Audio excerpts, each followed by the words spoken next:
आप सभी आत्मजनों का बहुत स्वागत, अभिनंदन और प्रेम।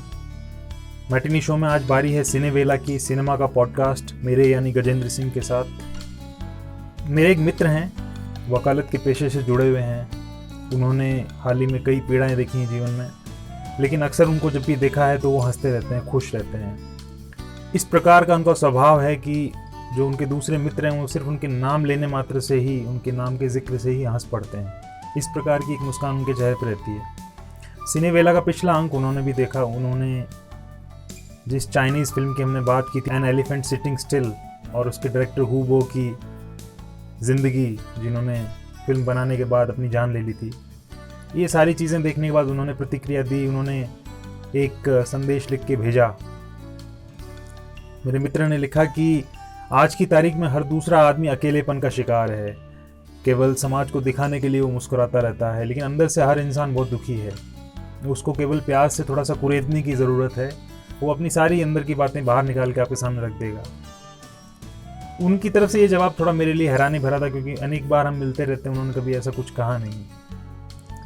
इसी तरीके से एक और वाकया मुझे देखने में आया। मेरी एक भांजी हैं, उनकी उम्र सिर्फ 13-14 साल है। इन दिनों वे भी कुछ तरीके के विचारों से घिरी हैं। विचारों का विषय है मृत्यु, और इन विचारों को लेकर वो कई दिनों से उदास हैं, दुखी हैं, रोती भी हैं कभी कभी। तो हम चाहे इसको इग्नोर करें, हम ध्यान न दें, लेकिन ऐसे विचारों की अधिकता लोगों के बीच इन दिनों में काफ़ी देखने में आती है। ये और बात है कि मुख्य धारा की जितनी भी संचार विधाएं हैं, दूसरी बातें हैं, वो उसको संबोधित नहीं करती, उसको हल नहीं करती है। लोगों के मन में तरह तरह के डर हैं, जीवन को लेके कई ऐसे उत्तर हैं जो उनको नहीं मिले हैं, कई निराशाएं हैं, और मुख्य तौर पे प्रेरणाओं का अभाव है। कोई ऐसी प्रेरक कहानियां नहीं हैं जो सही मायने में प्रेरक हो। जीवन जीने में मदद करने वाले सूत्र उनको नहीं मिल पाए हैं।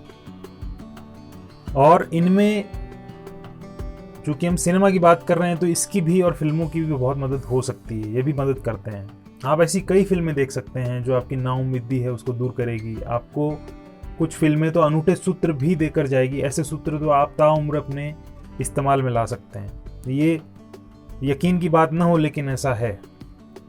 जैसे मुन्ना भाई MBBS है, इसको आप देखें, इंसानी प्रेम और हंसी मजाक की बातें नज़र आती हैं। जादू की झप्पी, कोई त्रस्त है तो उसको गले लगाना, जो हमने करना छोड़ दिया है।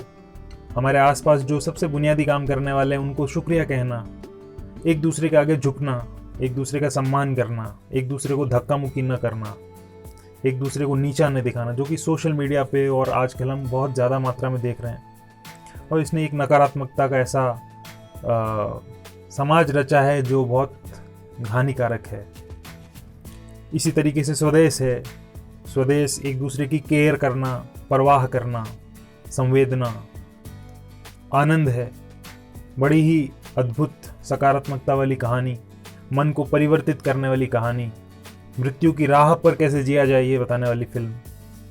और इसका अंत थोड़ा सा आपको थोड़ा सा व्यथा और कष्ट में डालता है, लेकिन कहानी ये कहती है कि असली बात यह है कि उस मृत्यु से पहले आप क्या करते हैं। इस प्रकार से रूई का बोझ आप देखें, जीवन की जटिलताओं के समाधान खोजने की बात कहती है। बहुत ही दुर्लभ फिल्म है। ये ऐसी फिल्में हैं जो सूत्र देकर जाती है, जो सूत्र हमेशा साथ रहते हैं। इसके अलावा कुछ और फिल्में हैं जो सूत्र के स्तर पर शायद उतना ना संभव करें अपने आप को, लेकिन उनको देखते ही आपके भीतर प्रेरणा आती है, आप खुश होते हैं। लगान आप देख सकते हैं,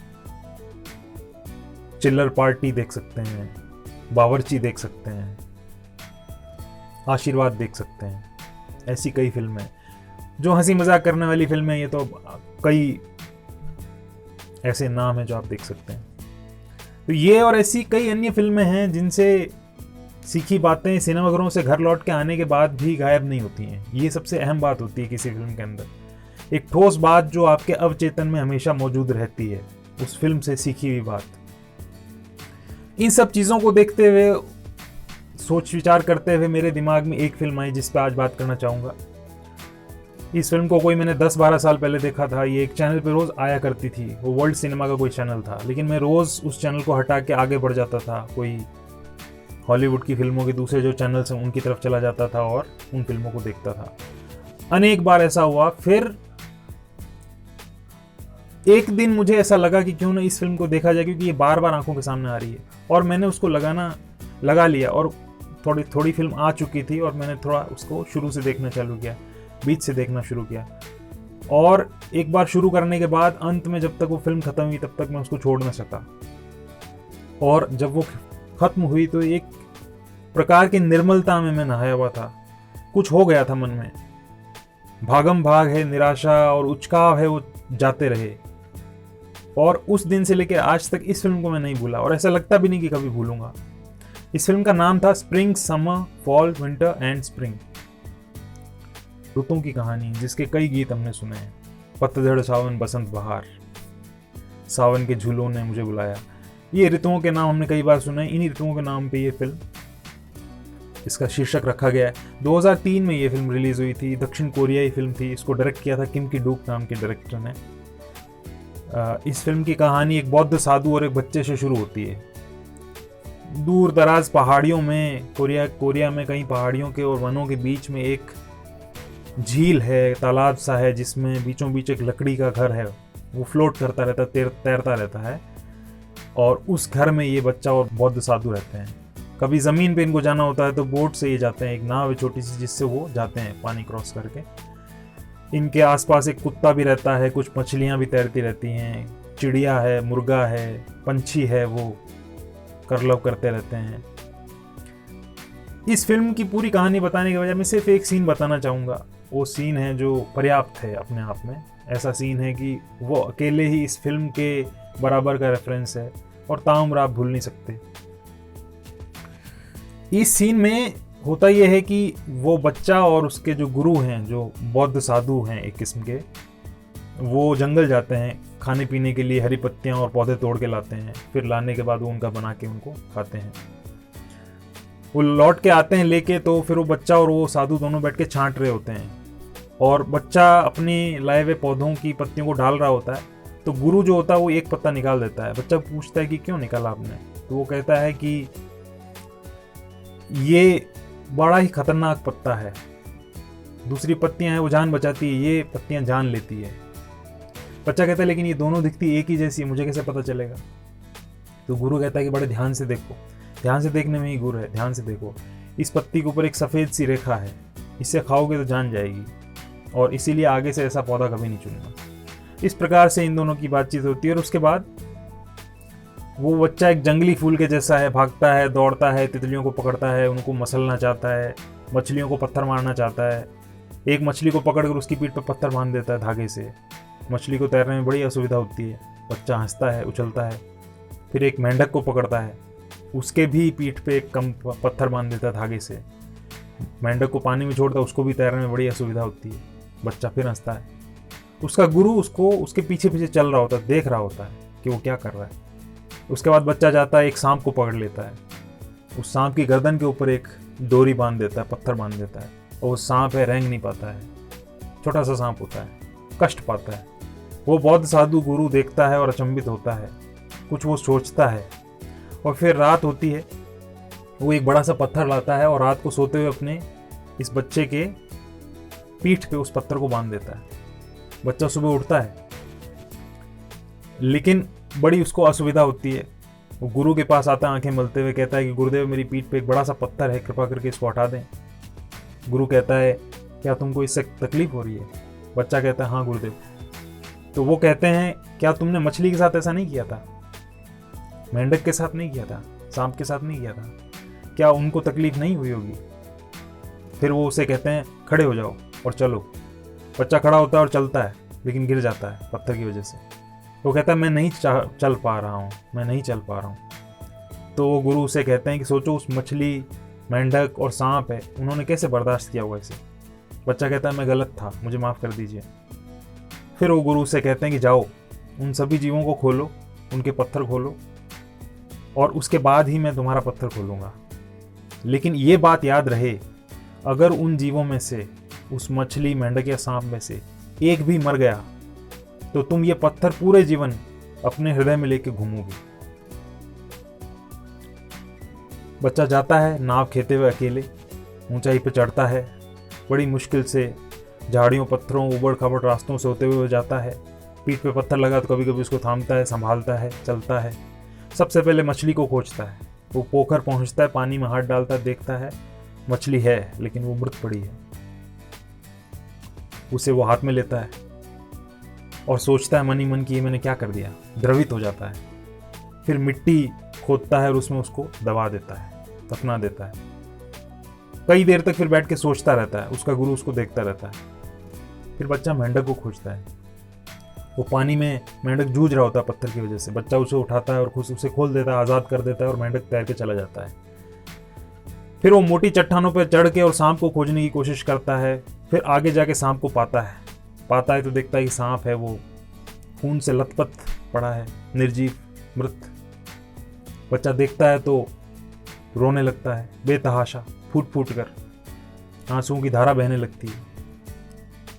उसका गुरु उसको देख रहा होता है। उस बच्चे ने जीवन का एक ऐसा सबक सीख लिया है जिसे सीखने की पूरी मानवता को जरूरत है। और यहीं पे इस फिल्म की पहली कहानी खत्म हो जाती है। कहानी एक ही है, उसका एक पार्ट खत्म हो जाता है। जिन ऋतुओं के ऊपर ये फिल्म बनी उनमें से एक ऋतु है, उसका अध्याय खत्म हो जाता है, बसंत का, स्प्रिंग का। फिर आगे दूसरी ऋतु चालू होती है, आगे कहानी बढ़ती है। वो बच्चा आगे क्या करता है, उसकी ज़िंदगी में क्या क्या होता है, क्या क्या चक्र पूरा होता है, ये हम देखते जाते हैं। ये सारी ऋतुएं हमें बता जाती हैं कि जीवन का अर्थ क्या है। इसको देख के ऐसा लगता है कि भाई हम क्यों विलाप करते हैं और वो सारी चीज़ें हम क्यों करते हैं जो हम करते हैं। इस कहानी में हम इंसान के मन में जो भी भाव आते हैं, सार्वभौमिक भाव, वो सब देखते हैं। काम, क्रोध, वासना, दया, हिंसा, शांति, अशांति, स्वास्थ्य, रुग्णता, पश्चाताप एवं अन्य चीजें। Spring, summer, fall, winter and spring का हर बार देखने का अनुभव ऐसा है कि मेरा जो निजी अनुभव है कि जो भी इसे देखेगा उसकी निराशा है वो चली जाएगी।